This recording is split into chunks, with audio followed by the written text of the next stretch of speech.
this section is very, very nice, and this goes right to the core of it. 9 questions to ask before investing. They are taken from Mary Buffett's book, Buffettology.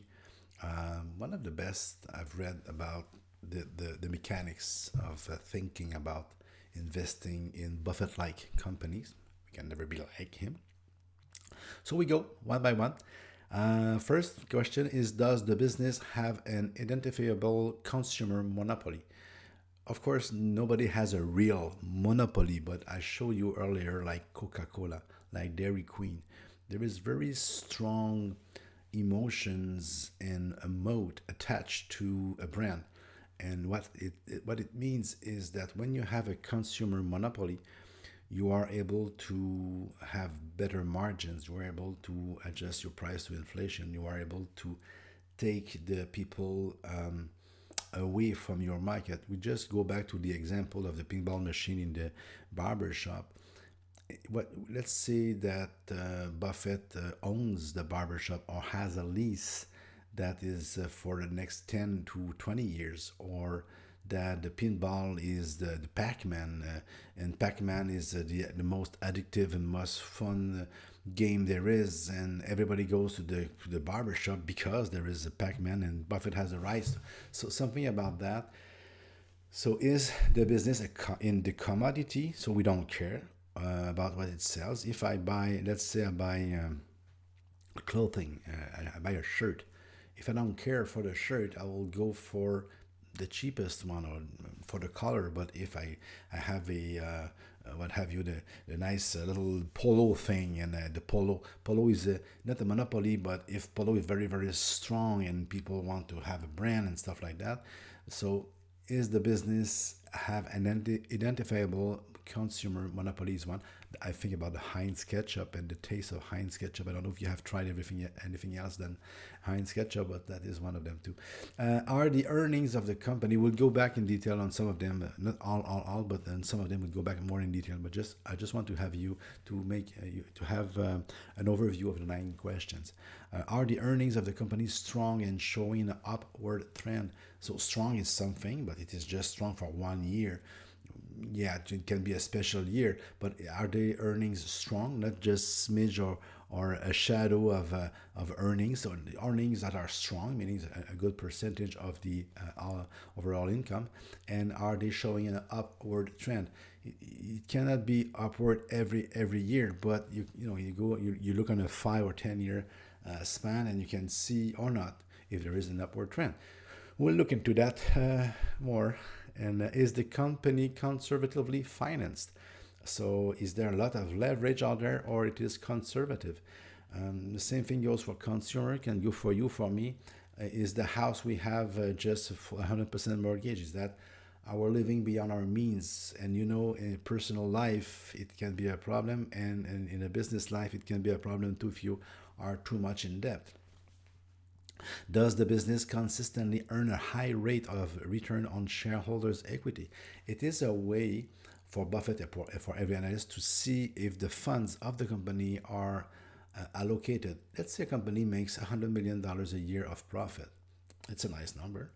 But if the company have $100 billion of real estate, has $100 billion of shareholders' equity, the 100 million is not good in comparison to what they have. But if they make $100 million a year in income, and they have like 300 or $400 million of shareholders' equity, it's 25%. So the 100 million is much more impressive. So and over time it builds, and the book value and the retained earning and everything builds. So we can measure if the company is well managed by that number.